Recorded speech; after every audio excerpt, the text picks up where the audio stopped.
जी हाँ दोस्तों, स्वागत है आपका हमारे यूट्यूब चैनल में जीएसटी अपडेट क्लासेस में, जहाँ पे हम आपको जीएसटी से रिलेटेड सारी basic to advance details day to day provide कर रहे हैं। तो अभी तक हमने पढ़ा था section 22 section 22 liable for registration, section 23 not liable for registration and section 24 जो इन सभी का भाग है कंपलसरी रजिस्ट्रेशन, कि किस केसेस में आपको जीएसटी लेना कंपलसरी है। तो आज हम बात करेंगे section 25 procedure of registration and section 26 deemed registration, section 27 जो कि आता है special procedure for CTP and NRTP.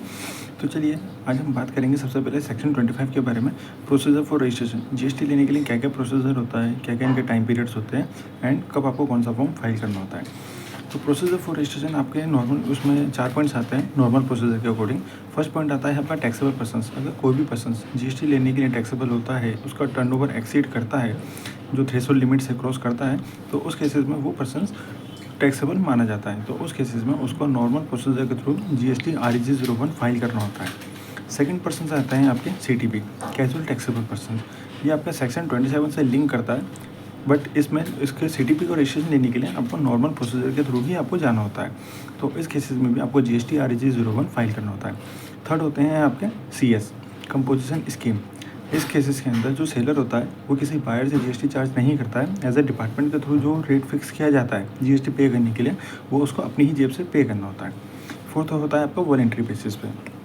Voluntary मतलब स्वैच्छिक।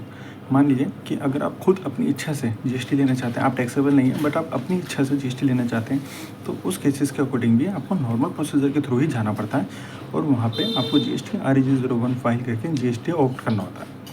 तो अब इसके साथ साथ हम कुछ दूसरा पॉइंट है जो मेन पॉइंट है स्पेशल प्रोसीजर फॉर रजिस्ट्रेशन।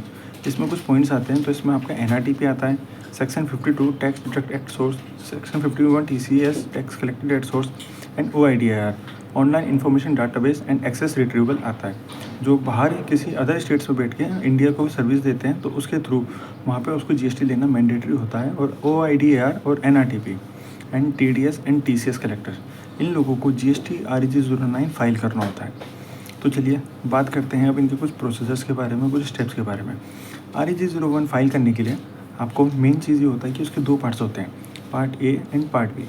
सबसे पहले आपको पोर्टल पे गो थ्रू होना पड़ता है। वहाँ पे आपको पार्ट A फाइल करने के लिए आपके पास email ID, mobile number and PAN card number, ये तीनों चीज़ें होना चाहिए। अब ये तो है नहीं कि कोई भी अरेगर आके ऐसी जीएसटी रजिस्ट्रेशन ले लेगा। तो उसके लिए जीएसटी डिपार्टमेंट ने कहा है कि आपके पास पहले email ID and mobile number होना चाहिए, जिससे आपका OTP वेरिफिकेशन होगा। उसके बाद आप पार्ट A में आप अपना पैन कार्ड नंबर डालते हैं, जिससे जिस पर्सन का पैन कार्ड नंबर होता है पोर्टल डिपार्टमेंट की वेबसाइट्स के थ्रू उससे वेरीफाई करता है कि जो एज ए पैन नंबर है और पैन कार्ड नेम है वो एग्जैक्ट मैच है या नहीं, या वो वैलिड है या नहीं। तो उस केसेस में आपको पार्ट A करके वेरिफिकेशन कराना होता है। जब आपका पार्ट A वेरिफिकेशन हो जाता है तभी आप पार्ट B फाइल करने के लिए एलिजिबल होते हैं।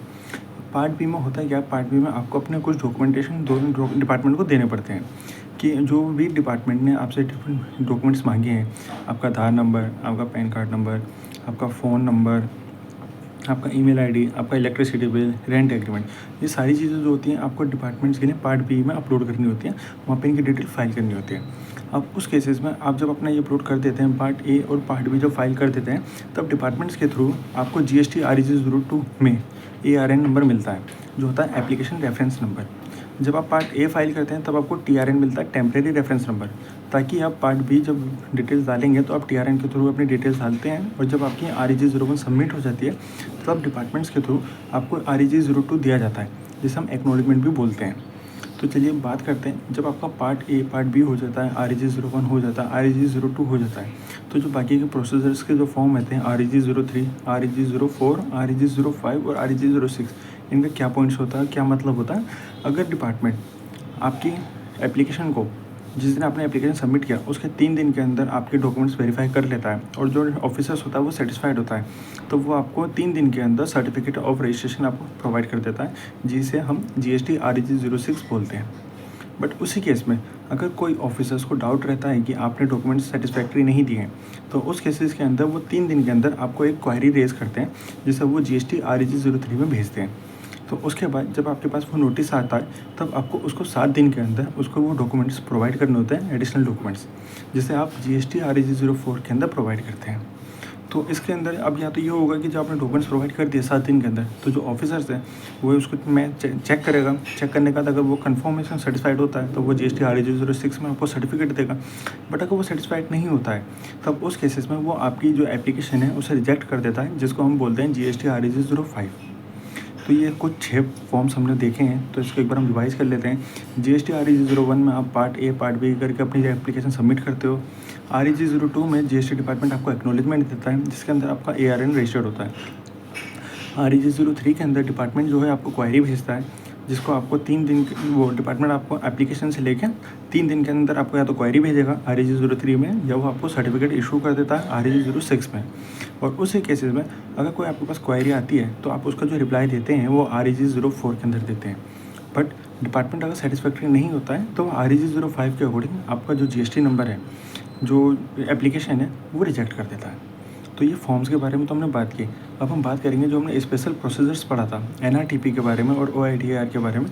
इन लोगों को कब कौन सा फॉर्म भरना होता है और कितना टाइम पीरियड्स के अकॉर्डिंग इनको भरना होता है। तो जो हमने पढ़ा था NRTP non resident taxable persons, OIDAR पढ़ा था online information database and access retrievable. इन लोगों को GST REG 09 फाइल करना होता है। अगर कोई NRTP जैसे सेक्शन 27 में लिखा गया है, सेक्शन 27 का मतलब है NRTP and casual taxable person. Casual taxable person और NRTP जो ये पर्सन्स होता है, इनको अपना बिजनेस स्टार्ट करने से पहले 5 दिन पहले GST में रजिस्टर्ड कराना होता है। CTP के लिए आपको नॉर्मल प्रोसीजर के थ्रू REG 01 में जाना होता है और आपको NRTP के लिए REG 09 के थ्रू जाना होता है। इन दोनों को मैक्सिमम अपना बिजनेस स्टार्ट करने से 5 दिन पहले GST नंबर लेना होता है। इन दोनों में एक सिमिलर चीज़ ये है कि जब भी आप CTP में रजिस्टर्ड होते हैं या NRTP में रजिस्टर्ड होते हैं, तो उस केसेस के अंदर आपका जो अमाउंट होता है, जो आपका टर्नओवर अमाउंट होता है कि आप मान लीजिए आप कितनी इनकम होने वाली है, तो उस इनकम के बेसिस पे जो टैक्स रेट आपके स्लैब होगा वो आपको एडवांस में पे करना होता है। अगर आप मान लीजिए आपकी इनकम 10 लाख है, NRTP में अगर कोई पर्सन है वो इंडिया में आके अपना कॉन्सर्ट करता है और उसके वो एज्यूम करता है कि उसकी जो टिकट से इनकम होगी वो 10 लाख होगी, तो 10 लाख के बेसिस पे जो 18% GST लगता है वो 1,80,000 लगेगा। अगर उस केसेस में जब वो इंडिया में आके कॉन्सर्ट करता है और उसकी इनकम 10 लाख से कम होती है, मान लीजिए 5 लाख ही हो पाती है, तो उस केसेस में जो 5 लाख पे उसने एक्स्ट्रा GST पे किया वो उसको रिफंड कर दिया जाता है। सेम CTP में भी यही है। अगर आप इंडिया में वो दिल्ली में रहते हैं एंड महाराष्ट्र में आपका एग्जीबिशन लगता है या झारखंड में आपका कोई ट्रेड फेयर लगता है, तो उस केसेस में जब आप GST पे करते हैं और वहाँ पे जाने के बाद आपका टर्नओवर कम होता है, तो उस केसेस में जो आपका अमाउंट होता है वो आपको रिफंड कर दिया जाता है। और इन सब केसेस में आपको जो सर्टिफिकेट दिया जाता है वो rule 10A issuance and effectiveness of certificate आपको प्रोवाइड होता है, जो रूल 10 में प्रोवाइड करते हैं। तो चलिए बात करते हैं अब हम इसके में डीम रजिस्ट्रेशन के बारे में। मान लीजिए आपके स्टेट टैक्स में आप रजिस्टर्ड करते हैं। स्टेट टैक्स में रजिस्टर्ड होने के लिए आपको सेंट्रल में अलग से GST नहीं लेना पड़ता। स्टेट टैक्स में रजिस्ट्रेशन लेने के बाद आपका जो GST रजिस्ट्रेशन है वही सेंट्रल को ही कन्वर्ट कर दिया जाता है कि अगर आप स्टेट में रजिस्टर्ड हैं तो वही मान लिया जाता है कि आप सेंट्रल में भी रजिस्टर्ड हैं।